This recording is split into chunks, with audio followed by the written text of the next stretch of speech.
Seville, 1943. Manuel Delgado is born. His mother dies in childbirth. His father sells syrup on the road, always moving, never home. The kids are a problem he can't carry.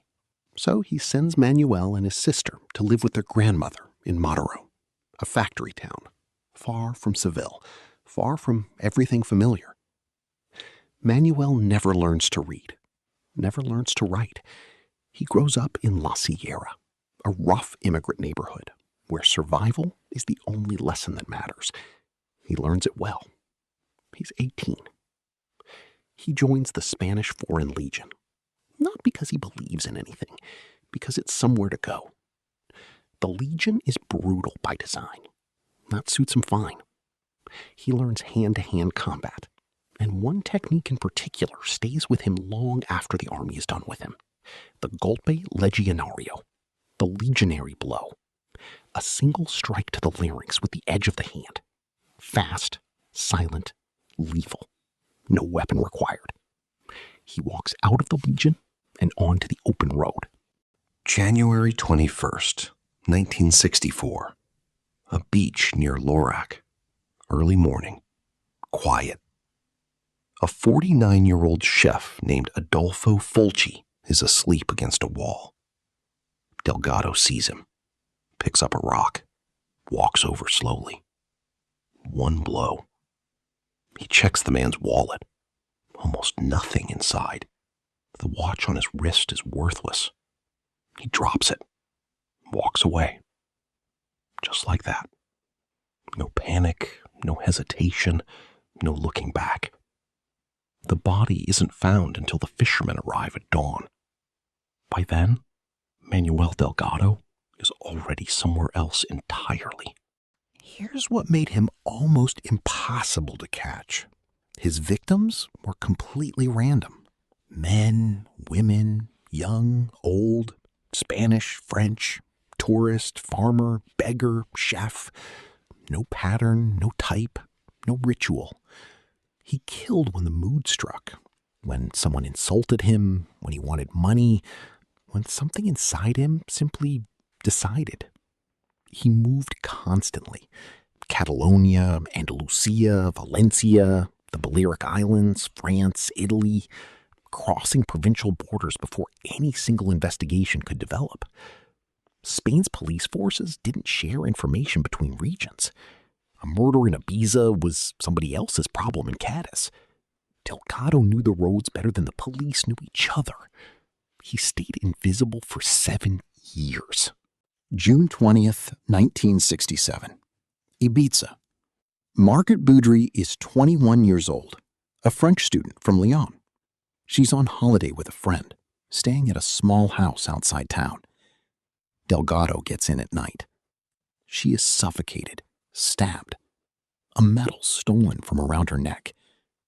Her friend, an American tourist named Jules Morton, comes back to the house shortly after, finds her, panics, gives a confused statement to police. He is arrested. He spends over a year in prison. He is innocent. The real killer is already off the island. The case goes cold. One more file in a cabinet no one is connecting to any of the others. El Puerto de Santa Maria, Cadiz, 1971. 2 people go missing within weeks of each other. Francisco Marin, a quiet 24-year-old from Cordoba, and Antonia Rodriguez, known as La Toni, 38 years old, a woman with an intellectual disability who had been seen regularly with Delgado, his girlfriend by most accounts. Police bring Delgado in for questioning about Antonia.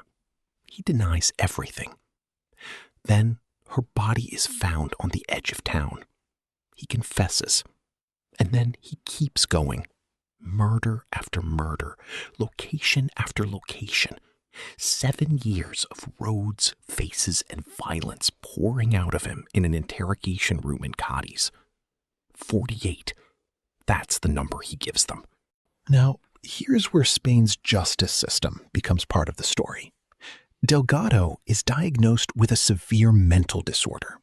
Under Spanish law at the time, no trial, no sentence. Straight to a psychiatric institution, indefinitely. He sits there for 6.5 years without a lawyer, without a verdict, without anyone formally deciding what to do with him. Then his file gets lost. Completely lost. Misplaced in bureaucratic chaos. 3 years pass. In 1977, a prosecutor named Alejandro del Toro finds the file buried in a Barcelona archive.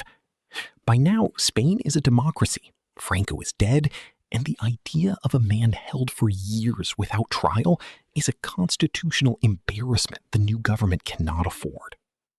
A quiet deal is made. He stays in the hospital, the file stays buried. Spain's worst killer never stands trial. Not once. In 1992, he gives the only interview of his life, sitting in a psychiatric hospital in Alicante, cigarette in hand, completely relaxed. He talks about what he did the way you'd describe a job you retired from years ago.